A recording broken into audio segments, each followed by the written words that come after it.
Bem-vindos, amigos, a mais um Vantagem Posicional. O tema tratado de hoje vai ser um tema que eu acredito que todo mundo conheça. A gente vai falar sobre os rondos e no final a gente vai falar um pouquinho, dando algumas dicas de como criar um rondo. Eu sou Pedro Mendonça e estou aqui com Camilo Esperanza. Camilo, eu conheci o rondo, né, antes de conhecer por esse nome, como bobinho, né? Fez parte durante muito tempo da minha infância. Claro que num formato menos direcionado, digamos assim.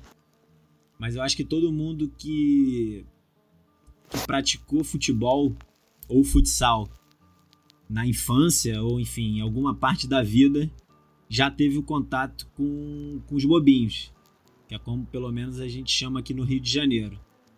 E queria saber de você, se tinha algo parecido no Uruguai, ou se você teve o primeiro contato já conhecendo como rondo em Barcelona.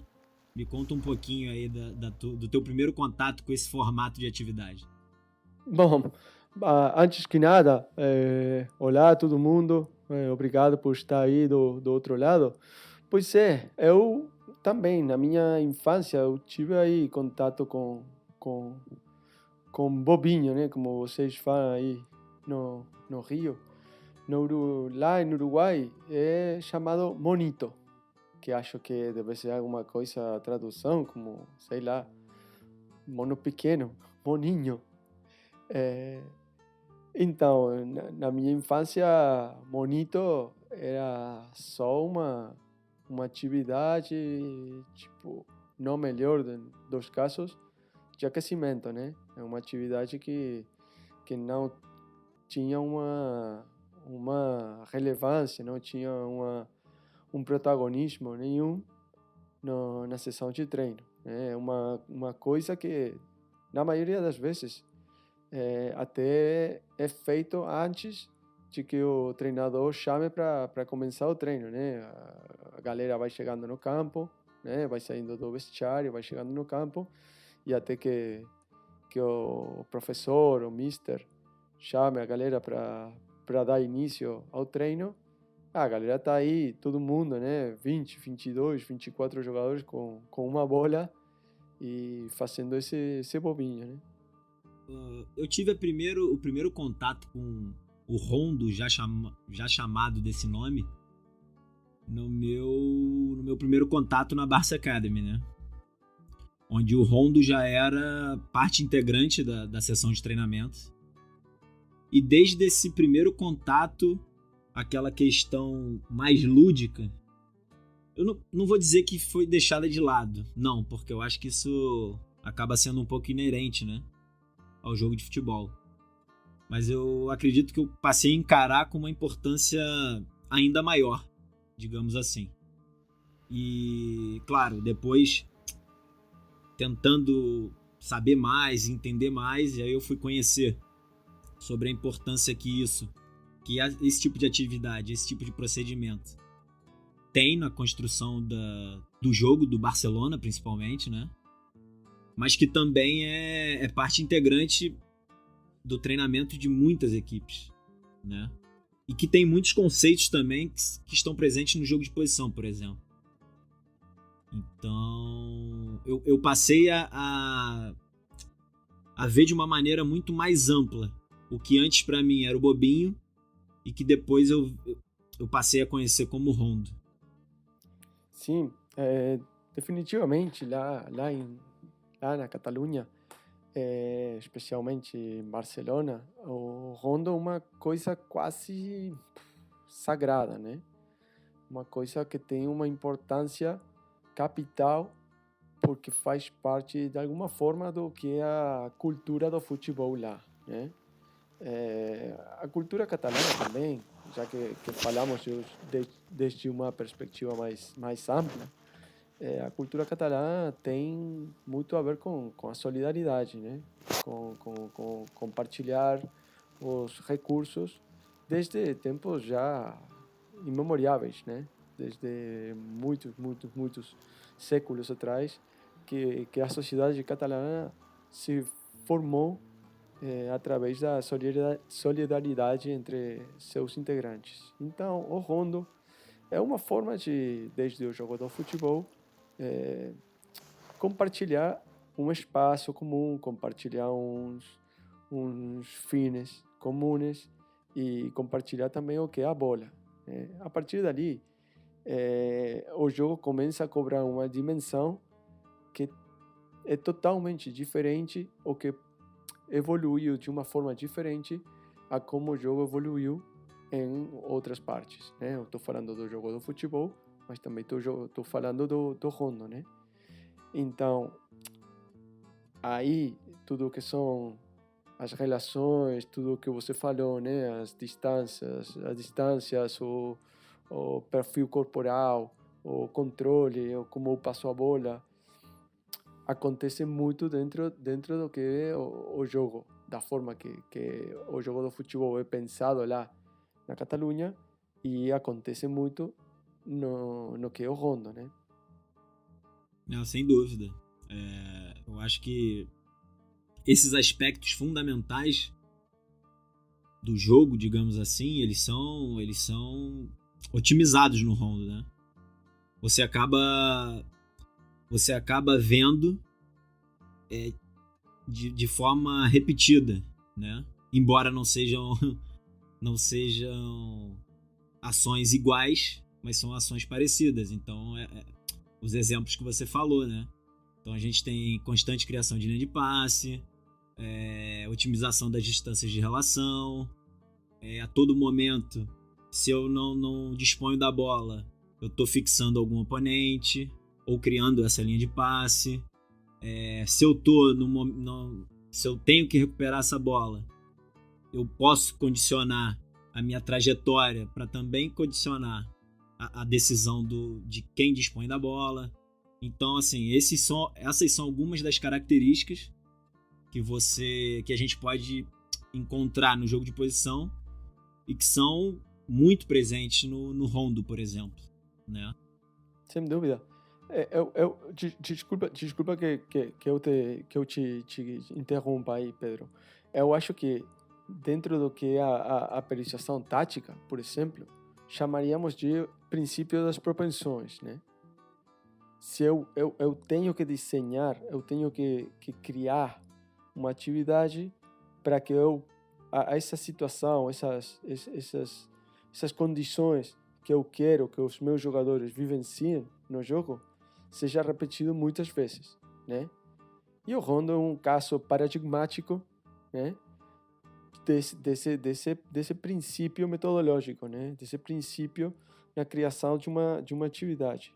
No rondo, eu tenho a bola se movimentando o tempo todo, a bola viajando praticamente o tempo todo, eu tenho cooperação, eu tenho posição, eu tenho diferentes distâncias entre os jogadores, eu tenho jogadores fixando, eu tenho jogadores livres, eu tenho orientação corporal, tenho passe para superar, passe para repetir. Tenho tanta coisa que eu posso ver dentro do rondo que, na verdade, Pedro, eu até fico ofendido, né? Às vezes, quando eu ouso falar que o rondo é uma atividade de aquecimento, ou que o rondo é uma atividade técnica. Eu acho que um dos grandes baratos é conseguir enxergar essa atividade dessa forma, né? É poder ter uma visão muito mais ampla, muito mais sistêmica, na realidade, da importância que ela tem num jogar mais macro, né? E nesse sentido, que a gente estava falando até no início do podcast, a gente falou que deixaríamos aqui algumas dicas, né? Do que observar no rondo. Claro que tem muito mais coisa que pode ser observado e pode ser otimizada. Mas eu separei pelo menos 5. Acredito que, não sei se você, Camilo, tem outras diferentes também. Com certeza vai ter. Mas eu daria eu daria uma boa importância à questão da posição corporal. Tá totalmente conectada aos outros comportamentos, né? Que a gente falou anteriormente. A questão da posição no terreno de jogo. E aí, a posição no terreno de jogo muito mais voltada à questão da localização, né? As distâncias de relação, então, que distância eu tenho que estar do meu companheiro para otimizar as possibilidades dele e as minhas também, né? Para que a partir daí a gente possa tirar alguma vantagem. Os tipos de passe que eu vou dar. Então, se é um passe um pouco mais lento, um pouco mais rápido, qual a força que eu vou colocar nesse passe, se eu vou tentar dar um passe forte. Tudo isso eu tenho que levar em consideração também, observando os meus companheiros e o meu rival que está tentando tomar a bola. E, além disso, né, para completar esse quinteto de dicas, as linhas de passe. Que geralmente num rondo eu já tenho uma superioridade numérica, mas se eu não conseguir estabelecer essa comunicação através dessas linhas de passe, essa superioridade numérica ela acaba não se tornando uma vantagem posicional, uma superioridade posicional, que eu acho que é aí que é o grande diferencial, né? Porque só ter um número maior de jogadores do que o rival, às vezes a gente não consegue considerar isso uma vantagem ou uma superioridade, né? A gente não consegue alcançar essa superioridade posicional. Sim, sem dúvida, Pedro. E como eu te falava, né, o Rondo tem tanta coisa para você poder ver que é um jogo que é quase infinito. A gente não precisa se enganar, também não, né? A gente tem que saber que o Rondo não é a solução a todos os problemas do seu time, né? Não é. A gente aqui não está falando que o Rondo seja a coisa mais importante, nem que tem que ser uma atividade que tem que ser feita e que se você faz Rondo cada dia, você vai jogar como o City do Guardiola. Não é isso, né? O Rondo tem uma série de benefícios, né?